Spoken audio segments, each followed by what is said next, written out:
नमस्कार दोस्तों, साथी संदेश लाइव में आपका स्वागत है। आज हमारे साथ बैठे हुए हैं नगर पालिक निगम भिलाई के सभापति गिरवर बंटी साहू जी। और इन्होंने पहली बार चुनाव जीता और पहली बार में ही इन्हें सभापति का दायित्व दे दिया गया। किस तरह से ये सभापति के पद को देखते हैं, किस तरह से अपने दायित्व निभाते हैं और जिस वार्ड के पार्षद हैं उस वार्ड की क्या स्थिति, ये सब हम जानना चाहेंगे इनसे। सभापति जी, आपका बहुत बहुत स्वागत है। धन्यवाद। और आपके चैनल के माध्यम से आपके जो दर्शक है उसको भी मैं धन्यवाद और नमन करता हूं। पंडित जी बताएंगे, सबसे पहले हम चुनाव की बात करते हैं, आपके सिलेक्शन की बात करते हैं। हमें जैसा पता है आपने बहुत साल भारतीय जनता पार्टी की आपने सेवा की, लेकिन उसका फल आपको नहीं मिला। आपने टिकट मांगा, टिकट उन्होंने नहीं दिया, आपने फिर भी अपने दम पे चुनाव लड़ा। तो पहले चुनाव की स्थिति क्या थी, आप कितने वोट पाए थे इसमें? सबसे पहले मैं बताना चाहूँगा कि मेरा एक सेवा माध्यम था, तो पार्टी में था भारतीय जनता पार्टी, लेकिन मैं हर समय ये नहीं देखता था कि पार्टी क्या है। मेरा एक काम ही था सेवा, मतलब सेवा। तो मैं जब कोई पार्टी में नहीं आया था उस समय से मैं सेवा कर रहा हूँ और आज भी उसी प्रकार से सेवा कर रहा हूँ। भारतीय जनता पार्टी में भी रहते हुए मैंने सेवा किया। भारतीय जनता पार्टी ने मुझे अवसर नहीं दिखा और अवसर मतलब सेवा करने का कुछ भी पद के लिए एक अवसर भी चाहिए रहता है। तो मैंने मेरी नज़र हो सकते पार्टी में पड़ी होगी कि एक ऐसा व्यक्ति है जो आगे बढ़ सकता है या जनता की सेवा कर सकता है, उसमें कहीं मेरे ऊपर वाले को कहीं दिखा होगा। तो उनने मुझसे संपर्क किया और मैं संपर्क करने के बाद कांग्रेस पार्टी में सम्मिलित हुआ और मैं टिकट मांगा भी नहीं था। हो सकता है मेरे व्यक्ति तो मेरे काम करने के ढंग से मुझे टिकट दिया गया और मैं पार्षद का टिकट दिया भी गया और चुनाव भी जीत गया। एक बहुत बड़ी बात है बंटी भैया, जब आप चुनाव लड़े हैं तो ये वार्ड जो था ये लगातार भाजपा समर्थित वार्ड था। लगातार भाजपा के व्यक्ति जो हैं महेश वर्मा जी, वो जीतते आ रहे थे और उसके बाद आपने कांग्रेस की तरफ से चुनाव लड़ा। तो क्या ऐसा हुआ कि लोगों ने उनको नकार करके आपको चुना? ऐसा है कि जो आप बोले कि हर बार इस वार्ड से भारतीय जनता पार्टी का कब्जा था। जो भी इस वार्ड में जो सेवा करेगा बढ़ के, उसको जनता हाथों हाथ ले लेती है। यही कारण है कि मैं हर समय लगातार और अभी भी सेवा करते रहता हूँ, इसलिए जनता मुझे पूरा आशीर्वाद देता है। इसी कारण आज यहाँ से बीजेपी का गढ़ को तोड़ के कांग्रेस जीत के आया हूँ। क्या बात है, आप सुन रहे दोस्तों, वार्डवासी सिर्फ काम चाहते हैं। अगर आप वार्डवासियों के मन में खरा उतर जाते हैं और काम करते हैं तो ये वार्डवासी आपको सर आंखों पे बिठाएंगे। पंडित भाई, लेकिन एक बहुत बड़ी समस्या और सुनने में आ रही है वार्डवासियों की तरफ से ही, आपके ही वार्डवासियों की तरफ से सुनने में आ रही है कि हमने बंटी को जिता तो दिया, लेकिन उसके बाद से दर्शन दुर्लभ है। ऐसा क्यों? चलो आपके माध्यम से पता चला, बहुत लोग बोलते हैं दर्शन दुर्लभ है, लेकिन क्या होता है 10 व्यक्ति रहते हैं, उसमें 9 व्यक्ति जो मिलते हो जानते हैं कि बंटी मिलता है, और जो एक नहीं मिलता जिससे सामना नहीं होता उसको ये लगता है कि बंटी मिलता नहीं, दर्शन दुर्लभ है। और जो अगर 9 व्यक्ति को पूछोगे, जैसे अभी गुप्ता जी आए, डेली आते डेली मिलते, जो जानता है वो जानता है कि डेली मिलता। और ये भी बता दूं, मैं जनता की सेवा के लिए कंटिन्यूस सुबह अपने ऑफिस में कंटिन्यू रहता। और यहाँ तक अगर मैं बाहर रहता, देखो पार्षद और सभापति, सभापति बनने के बाद एरिया भी बढ़ गया, लेकिन मैं भी जनता को ये भी कहता हूँ अगर मैं नहीं मिल पाता हूँ तो मेरा मोबाइल नंबर है, तत्काल फोन कीजिए, मैं उपलब्ध रहूंगा। ठीक है, मैं सभी आदमी को संतुष्ट नहीं कर सकता, और अभी 15 साल का कार्यकाल और मेरा 2.5-3 साल का कार्यकाल, अभी एक कार्यकाल भी पूरा नहीं किया हूँ। और अगर मेरा कार्यकाल और मैं जनता के बीच में रहूंगा तो आगे मैं और जीतूंगा। बिल्कुल सही बात है। गिरवर भैया का कहना है कि अगर मैं काम अच्छा करूंगा तो जाहिर सी बात है ये जनता फिर से सिरमौर बनाएगी, अपने सर आंखों पर बिठाएगी। बंटी भैया, अब आते हैं आपके सभापति पद के लिए। पहली बार आपने चुनाव जीता और पहली बार में ही सभापति का पद आपको मिला। कितना बड़ा चैलेंज है सभापति का पद? ये मेरे लिए तो बहुत बड़ा चैलेंज था, क्योंकि पहले बार ही पार्षद जीता था। मैं भी पहले ऐसा नहीं है कि पहले और पार्षद बन गया था, पहले बार पार्षद बना। हाँ, पार्षद बन गया। ये मेरे जो पुराने काम किए थे वो एक्सपीरियंस था कि मुझे नगर निगम में कौन अधिकारी से क्या काम करवाने, ये पूरी जानकारी मुझे थी। तो मैं इस बेस में तो पार्षद बन गया, कर लिया था। सभापति एक बहुत बड़ी चुनौती ही थी, आप सही बोल रहे हैं। और चुनौती इसलिए थी कि जो पार्टी है वहां बैठते हैं, वहां चार 5-5 बार के पार्षद बैठे हैं, बहुत सीनियर पार्षद बैठे हैं। तो ये चुनौती तो थी, लेकिन मैं चुनौती को सामना किया और उसको स्वीकार किया, और स्वीकार करते हुए मैं 2 या 3 साल जो भी सभा हुई बहुत ही अच्छे से उसका कार्यसूची से काम किया। पंडित जी, नगर पालिक निगम भिलाई में काफी ऊंचे ऊंचे पद हैं, कमिश्नर साहब हैं जो बहुत ऊंचे पद पे आसीन है, महापौर जी हैं, ये सारे लोग जब बैठते हैं और आप सभापति की कुर्सी पे बैठते हैं और आपको सभापति महोदय करके जब बुलाया जाता है, ऊपर से पहली बार आपका सभापति पद, महापौर जी हैं नीरज पाल जी, वो बहुत बार के पार्षद रहे हैं तब जाकर के महापौर बने हैं, उस समय कैसा फील होता है जब आप उनको कोई आदेश देते हैं या वो आपसे कोई रिक्वेस्ट करते हैं, सदन की कार्रवाई के दौरान आप किस तरह से उसको निभाते हैं? सबसे पहले जो सभापति का पद, ये संवैधानिक पद है और आदेश वहां देते नहीं, जो विचार वहां से निकल के आती है, महापौर बैठे रहता है, पक्ष विपक्ष दोनों पार्टी कहते हैं, हमको कुल मिला के दोनों का विचार लेना है और जनता के जो विकास की जो बात है, जो जनता के हित के लिए जो निर्णय लेके हमको उसको बताना है, उसमें ना कोई भेदभाव ना कहीं कुछ रहता है, दोनों पक्ष अपनी अपनी बात रखते हैं और आदेश देने के लिए जो काम करना है, जो जनता के हित के लिए काम करना है, वो चर्चा हम आगे बताते हैं। कांग्रेस की सरकार है नगर पालिक निगम भिलाई में, सत्ता पक्ष में है, और जो सत्ता पक्ष के पार्षद हैं, कांग्रेसी पार्षद हैं, वो असंतुष्ट हैं। उनका कहना है कि नगर निगम के लोग उनकी सुनते नहीं हैं, भारतीय जनता पार्टी की सरकार राज्य में है और जो भारतीय जनता पार्टी जो नगर पालिक निगम भिलाई के विपक्ष में है, उनके काम पूरे हो रहे हैं, उनको फंड इशू किया जा रहा है और कांग्रेसी पार्षद को फंड इशू नहीं किया जा रहा है। ये अभी हाल फिलहाल में वार्ड 14 के जो पार्षद अभिषेक मिश्रा जी, उन्होंने ये आरोप लगाया है और कोई नहीं सुनता उनकी। तो क्या सत्ता पक्ष में आप सभापति हैं, इतने ऊंचे पद पर हैं, महापौर जी हैं, क्या ये भी कुछ नहीं कर पा रहे हैं? ऐसा कुछ नहीं है, सब कर सकते हैं, सब अपने में वार्ड की स्थिति देख के सब काम कर रहे हैं, सभी पार्षद कर रहे हैं। हाँ, ये है कि 18 महीने से जो आप वार्ड नंबर 14 अभिषेक मिश्रा की बात बताया, गंभीर आरोप लगाया है, कहीं ना कहीं ये सही भी है। शहर सरकार और राज्य सरकार जब दोनों एक रहते हैं तो कहीं ना कहीं विकास की गति बहुत आगे बढ़ती है, और शहर सरकार और राज्य सरकार अगर अनबैलेंस होती है तो कहीं ना कहीं वार्ड की स्थिति दयनीय रहती है। और आप, मैं तो दूसरे वार्ड को नहीं बोलूंगा, मैं सभापति हूँ, फिर भी अपने वार्ड क्रमांक 12 का बोलूंगा। हमारे यहाँ तो बहुत बड़ी समस्या, और मेरा वार्ड बहुत बड़ा, क्षेत्रफल भी बहुत ज्यादा है, और मैं आपको पहले ही बता दिया कि मेरा भी कार्यकाल पहला कार्यकाल है, अभी मेरे ख्याल से 5 साल भी हुआ नहीं है। दूसरा चीज, पहले जो मेरे वार्ड में विकास कार्य है, मैं मुंह से बोलूंगा ये नहीं, पूरा रिकॉर्डेड है वहाँ, हर वार्ड में, मेरे वार्ड में भी और हर 70 वार्ड में, 17-18 साल पहले जो राज्य सरकार हमारी थी उस समय सभी वार्डों में पैसा दिया गया है, और ये 17-18 साल हो गया, कहीं चिन्हित जो पार्षद है बीजेपी के वहीं विकास कार्य के लिए दिया जा रहा है। तो मैं ये आपके मीडिया के माध्यम से भी कहना चाहूंगा, जो चिन्हित वार्ड के बीजेपी के पार्षद है वहीं के जनता टैक्स से पटाते हैं क्या, वहीं का विकास होगा क्या? ठीक है, हम कांग्रेस से पार्षद है, मेरे भाई लोग भी कांग्रेस से पार्षद है, तो ठीक है, आप पैसा कांग्रेस के पार्षद को मत दो, उस वार्ड के जनता को दो। जो मूलभूत सुविधा है, जनता क्या मांगता है, रोड नाली बिजली, ये तो देना चाहिए। और मैं ये चाहता हूँ कोई भी सरकार रहे, वो कांग्रेस की सरकार रहे या भारतीय जनता पार्टी की सरकार रहे, हर वार्ड को विकास कार्य के लिए पैसा देना चाहिए, क्योंकि इससे जनता को विकास कार्य खुश हो गए तो ऑटोमेटिक उसको सिर आंखों में और बैठाएगा, उसको और आगे बढ़ाएगा।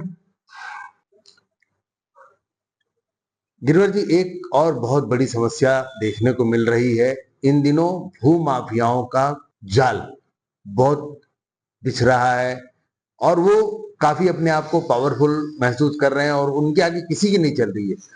जो भी सरकारी जमीनें हैं या किसी और की जमीनें जो बहुत दिनों से पड़ी हुई है उस पर कब्जा कर रहे हैं और बेतहाशा बेचे जा रहे हैं। इवन अगर ये कहा जाए कि वो हाउसिंग बोर्ड तक की जमीन को नहीं छोड़ रहे हैं, तो क्या शहर सरकार इतनी लाचार हो गई कि उन पर लगाम नहीं लगा पा रही?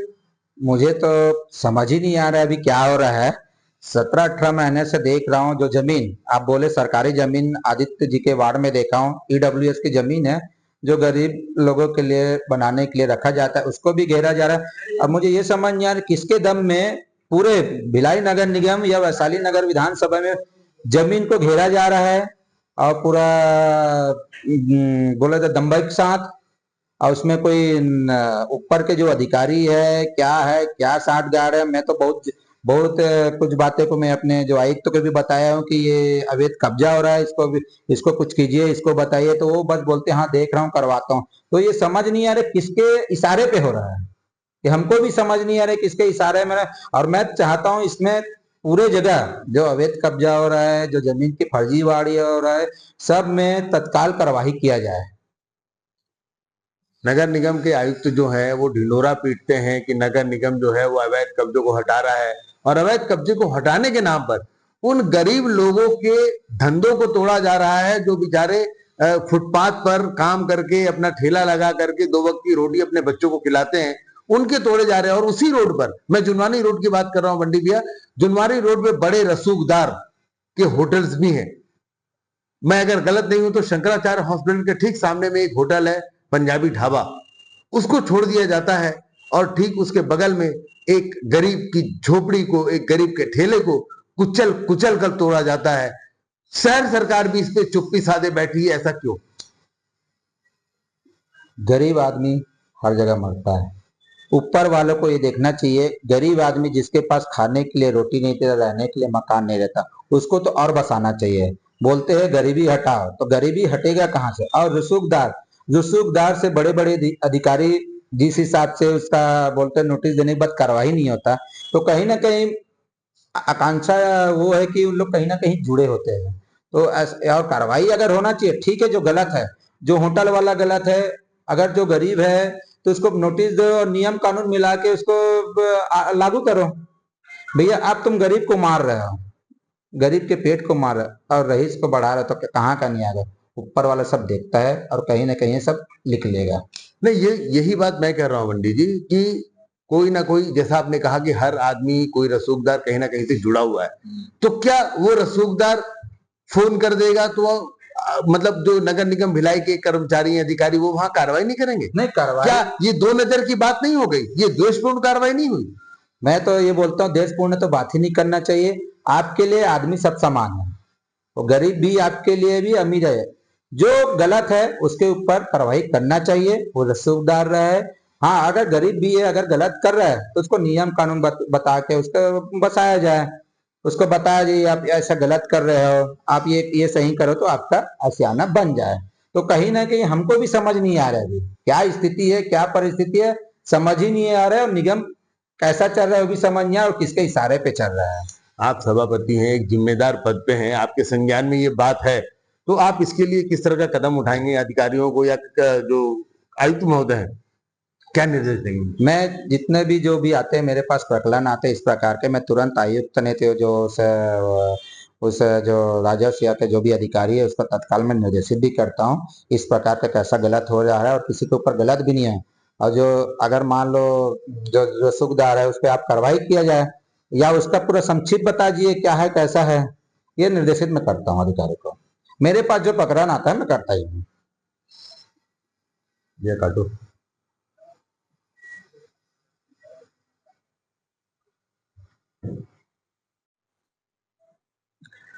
पंडित जी, अभी बीच में ऐसा देखा गया था कि जो विपक्ष है, भारतीय जनता पार्टी के जो पार्षद हैं, नेता प्रतिपक्ष हैं, उपनेता प्रतिपक्ष हैं, इन्होंने बहुत गंभीर आरोप लगाए थे योजना विभाग को लेकर के। क्या ऐसा था वो मामला? मैं भी मीडिया के माध्यम से देखा हूँ, जो योजना विभाग होता है उस पे आपत्ति लगाए थे बहुत से पार्षद नेता पति, बहुत जन का बयान में देखा हूँ। अगर आपत्ति और अगर अधिकारी कुछ गलती कर रहा है तो सही है वो, क्योंकि किसी भी योजना बनती है तो जनता के हित के लिए बनती है। अगर वो पैसा जनता के हित में नहीं लग रहा है तो गलत है। और अधिकारी को इसमें जो योजना का जो पैसा आता है उसको कहाँ लगना है, जो जनता के हित में लगना है उसी में लगाना चाहिए। और मैं भी लगाता हूँ कि जो अधोसंरचना, 15 फाइनेंस और आपका परियोजना विभाग के जो पैसा लगता है तो अच्छी जगह लगे और कम से कम जनता के हित में दिखे भी, और नगर निगम को भी दिखे दे, तो इस जगह इसको उपयोग करना चाहिए और अधिकारी को भी इसका उपयोग करना चाहिए। लेकिन ऐसा हो नहीं पा रहा है। और बंडी भैया एक चीज बताइए, कांग्रेसी पार्षद जो सत्ता पक्ष है और साथ में विपक्ष ने भी मिलकर नगर पालिक निगम भिलाई के आयुक्त को हटाने की मांग की है, आखिर क्या ऐसा मामला है, क्यों ऐसी बात हो रही है?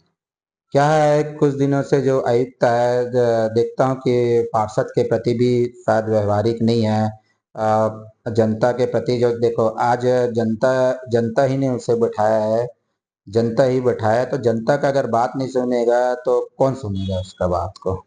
दूसरा चीज, जनता आशा रखता है, काम होना या नहीं होना अलग बेट, उसकी तो बात सुनना चाहिए। अब बात रहेगी पार्षद और जनता की, वहां तक तो नगर निगम के कर्मचारी भी मेरे को एक आवेदन दिए हैं, उससे सभी नाराज है। तो सभी, मेरे को लगता है सभी लोग आयुक्त की साइड से तो व्यवहार से नाराज है। और जैसे फंड की बात चल रही थी, बहुत जगह मैं बोला कि 18 साल के बाद, 18 महीना के बाद फंड हर वार्डों में दिया जाए ना। मैं बोला कांग्रेस के पार्षद को ना दिया, वहां की जनता को तो दिया जाए, मूलभूत सुविधा को दिया जाए, तो सभी को दिया जाए। अगर व्यवहार ठीक रहेगा तो सभी, जनता भी खुश रहेगा, आयुक्त भी अपनी जगह ठीक रहेगा। अगर व्यवहार ठीक नहीं रहे तो कहीं ना कहीं नाराजगी सभी लोग जताएंगे।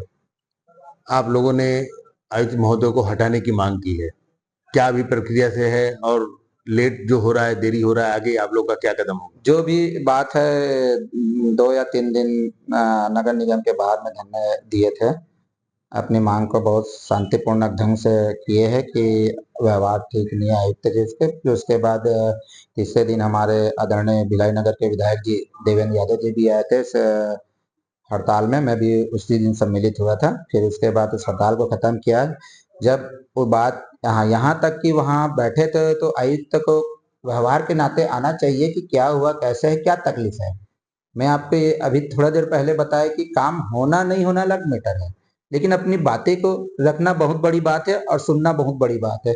तो उस दिन भी कहीं कुछ नहीं है, फिर विज्ञापन दिए, उसके अधिकारी जो भी संपर्क अधिकारी थे उसको भेजा, उसको विज्ञापन सभी के द्वारा दिया गया।